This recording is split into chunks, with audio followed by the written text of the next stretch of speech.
Well, good morning, good night, good morning, good afternoon. It was going to be a morning show. I was going to do a morning musing. However, the internet packed up in the office, so it is an afternoon musing. We'll be having Hammers headlines a little bit later, and then obviously tomorrow starting the lead up to the game on Sunday. We'll be having match day morning from outside London Stadium on the Sunday as per usual. We've got the Nuno Espirito Santo press conference. That's tomorrow. And Stat Attack starting 11 show. All that stuff will be happening over the weekend. After the weekend, after Sunday, obviously Monday will be the 1st of January, December, not January, 1st of December, pinch punch, first month. And we will be doing our December daily draw, the same as last year. In essence, for anyone new to the channel, every day in December leading up to Christmas Eve, you can win some stuff, something free, a signed photo or it's usually signed poster or signed post, that type of stuff.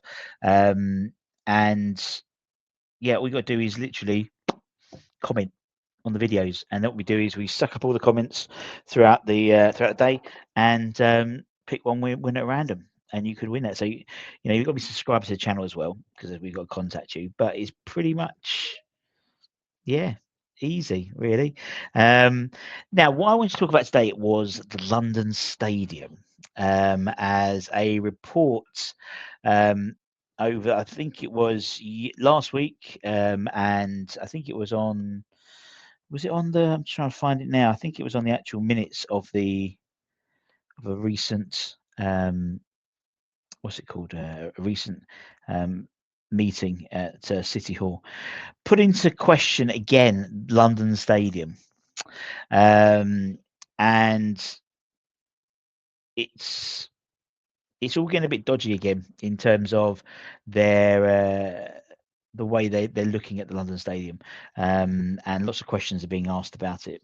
As we know, it's a financial black hole, really, for the taxpayer, for the London taxpayer particularly.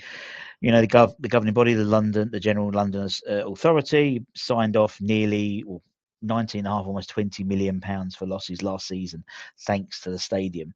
Millions and millions are being funneled into something, which, from a West Ham perspective, feels like we've rented the Buckingham Palace, but we can't cover the heating bills. That's the way it seems.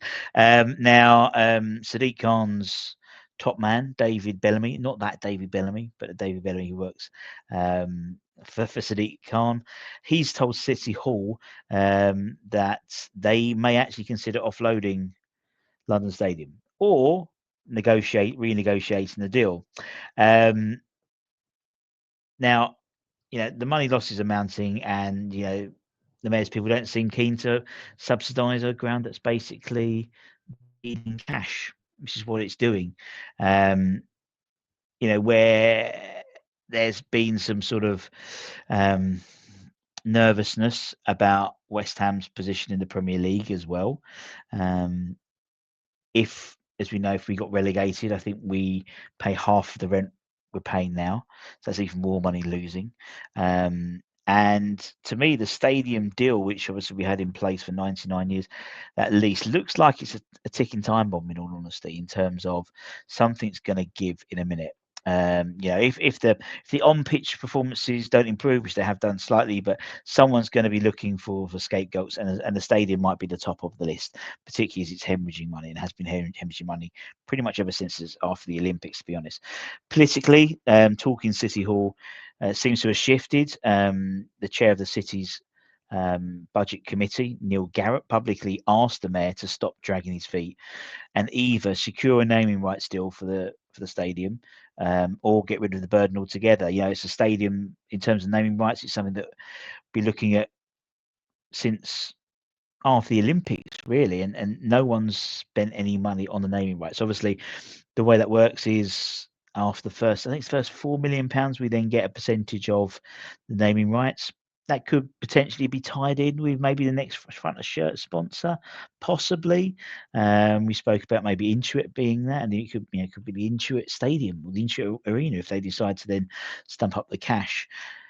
But it does seem there's going to be it does seem we're crescendoing to a sort of a time where there's going to have to be a pressing of a button, whether it's an eject button, whether it's from the mayor or from West Ham. In all honesty, the conditions for a split seem dangerously close, so to speak. We know there's a reluctance with Sadiq Khan to do business with Baroness Brady, and they don't see eye to eye. And also, I think if a deal was done for West Ham to purchase the stadium or some sort of, that would show a weakening in the position of the mayor from a political stance, in my opinion. It could be. I mean, there's a number of situations which will be in play. Will West Ham be open to renegotiate a deal? I don't think so. I think West Ham have a from a financial perspective, have a very good deal on that stadium. And it was in essence, it was a poor deal by the government at the time, by the mayor at the time, Boris Johnson, and it's, in terms of what we don't pay for it, it's ridiculous what we pay. In all honesty, is that a few million a year. There are caveats to that, obviously. It's like when you rent a home or, you rent an apartment, you can't change, you can't put posters up with blue tack, or you can't put holes in the wall and so you can't change the stadium. It is what it is. And I know there's a hell of a lot of frustrations in terms of the way it looks, the way it feels, it's sterile nature of the stadium. I get that. I think also because of the way, because we in essence rent it for a number of games, things like youth team games, things like women's games. I mean, the last time we played was pre-COVID, I think, in the women's matches. It was against Spurs, wasn't it? And that's not on. That's not right. And because of how much money it involves in terms of putting on additional matches, that will never be a possibility. The club would lose a lot of money by putting a women's match on from a business perspective, in terms of the revenue they would get to cover that. And so, it does seem there's. So would West Ham renegotiate a deal? I don't think they would. Would they renegotiate a deal to spend more money? If they renegotiate the deal, would it be on a similar lease system to how maybe the Etihad was potentially? But then that's extra money we have to lay out. There could be a situation where the sort of relationship between the two becomes untenable, and potentially it could mean that West Ham move out.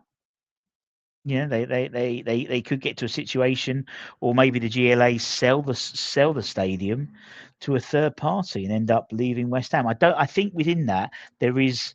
I don't think it can do that in terms of the lease. I think there has to be an agreement with West Ham for them to sell that. We're not allowed to be kicked out, and the lock's changed.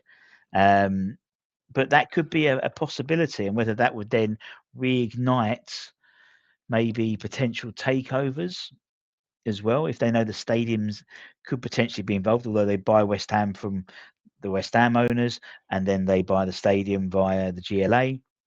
That could be something, because I imagine they would probably get that stadium at a very cheap price. I think that was probably part of the blueprint already, was part of this. I think West Ham probably assumed, and probably wrongfully so, that they would eventually get the stadium because it would hemorrhage money. As I said, if it's 20 million the last year, it's pretty much the same 20 million almost every year. It's ridiculous. But I just think we're getting to a crescendo now. There's a lot more. There was a reluctance. Even at the beginning of the season, there was a reluctance. Then after that City Hall meeting, you did see there was a softening down of the approach. So as I said, there's it could be that they want to renegotiate the deal with West Ham. That could put West Ham in a better position. Maybe it could involve, for example, changing all the seats to claret as part, included in negotiations.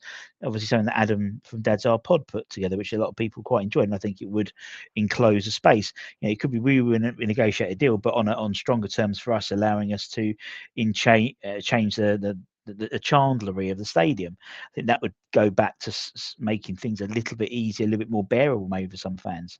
As I said, there is the opportunity, there is the potential, maybe the sale of London Stadium, and whether that, a new buyer would buy that from West Ham, then buy West Ham, or whether it's a case of a buyer then maybe reallocate to another area. Maybe I don't know. It does seem now I'd say in the last sort of few days, last week or so, this conversation has really ramped up. I think Gonza did a video about it as well, but it's something which I really think that we're going to get to a point, and maybe it might become the end of the season. As I said, myself and Adam from Dad's Our Pod, we've had this sort of conspiracy theory of the 26-27 season being the season of change, and with that, not just, you've got the potential issue with the stadium, in terms of the deal and the ownership of that could well change by the time next season kicks off. I could suggest we've got the new shirt manufacturer in terms of New Balance, an American-based company. We've got the new front of shirt sponsor we'll have. Obviously, with no more no ball sports, no betting on the front shirts. As we mentioned the other day, it looks like Intuit have been having tentative talks, the ones who own QuickBooks, sort of the bigger company. That could involve naming rights as well, and then that could have a significant impact on who owns the club as well, potentially, with maybe new money coming in from the American market. Obviously, it's a World Cup year next year, so there'll be a lot more interest in terms of football as a whole. How shiny does my head look today? I just think there is I still think there's going to be a seismic change coming into the next season. I really do. And things like that, it just seems to be breaking down more and more barriers a little bit in terms of what potentially could happen. And for, the mayor's office to suggest they are potentially more open to looking at some sort of renegotiation or selling the stadium, that would interest a lot of potential takeover people. That's one of the main issues, I think. The fact is we don't own our stadium. If there's an opportunity to buy the stadium and buy the club, then I think that people may well look at that a little bit more favourably. Don't forget, well, under the PAI, when they came, when they were lauding out they were going to be coming in, they'd had discussions with Lynn, whatever her name is, from the LRDC, about takeovering the stadium, or taking over the management of the stadium, things like that. So we'll see. Anyway, there we go. Rant over. This would have been a morning rant, but it's an afternoon musing rather than a morning musing. I'll be back later with Hammer's Headlines. Take care. See you soon. Let me know what you think in the comments. Be lots of interesting comments about the stadium, but I think I do believe we're coming up to a period now where sort of push comes to shove a little bit. But anyway, let me know what you think. Much love.